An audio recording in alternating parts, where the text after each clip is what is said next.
مددے ابلئی مددے کعبائی مددے بغیر دابے ویا استاد کشتی مدد دنیا معین دین چشتی آدری اپیارے آغاز اعظم جمزنم دبت شیخ احمد رضا خان قطب یاری زنم حضرات آیت کریمہ کے تعلق سے کچھ بیان کرنے سے پہلے بہتر اور مناسب ہی نہیں بلکہ ضروری سمجھتا ہوں کہ قرآن مل کر سب سے پہلے اپنے اللہ کے حبیب دونوں عالم کے طبیب جناب احمد مجتبی محمد مصطفیٰ صلی اللہ علیہ وسلم کی بارگاہ میں درود پاک پڑھیں بڑے سلام صلی علی سیدنا و مولانا محمد وبارک وسلم صلو علیہ وسلم علیک یا رسول اللہ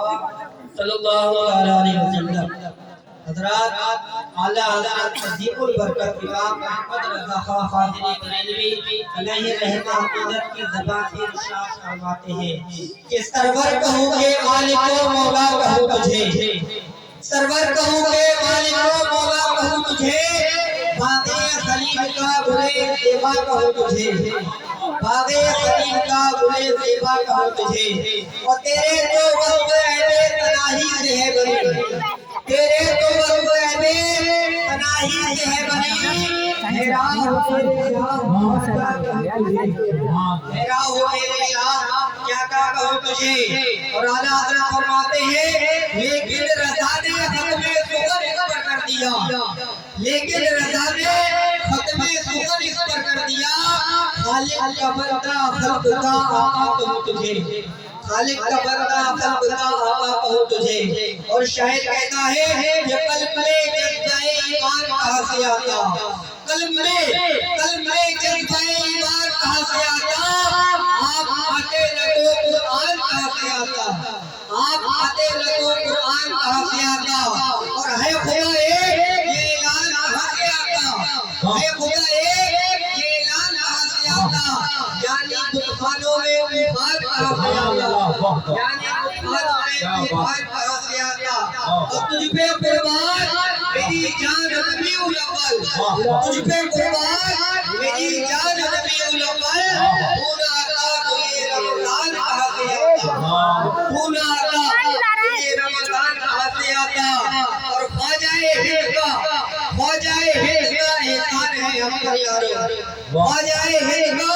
احسان ہے ہم پر یارو ورنہ بھارت میں مسلمان کہاں سے آتا ورنہ بھارت میں مسلمان کہاں سے آتا اور شاعر کہتا ہے کہ ایسے ہم ساتھیے کوثر کی طرف دیکھتے ہیں ایسے ہم ساتھیے کوثر کی طرف دیکھتے ہیں جس طرح پیاسے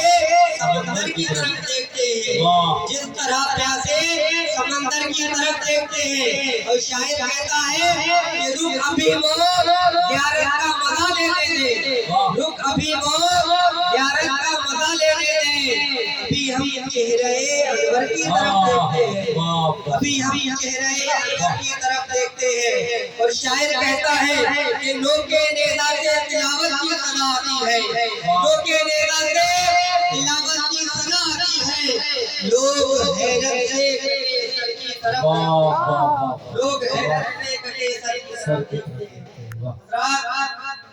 اگر ہم قرآن مجید اور احادیث نبویہ صلی اللہ علیہ وسلم کو مطالعہ کریں تو یہ بات اچھی طرح واضح ہو جاتی ہے کہ اللہ رب العزت نے دنیا میں جتنے بھی انبیاء کرام کو مبعوث فرمایا ہے تو جب انبیاء کرام نے اپنی قوم کے سامنے اللہ رب العزت کی توحید اور اپنی نبوت کا اعلان کیا ہے تو اس قوم نے ان سے سوال کیا ہے کہ اگر آپ نبی ہیں تو کوئی معجزہ دکھائیے جناب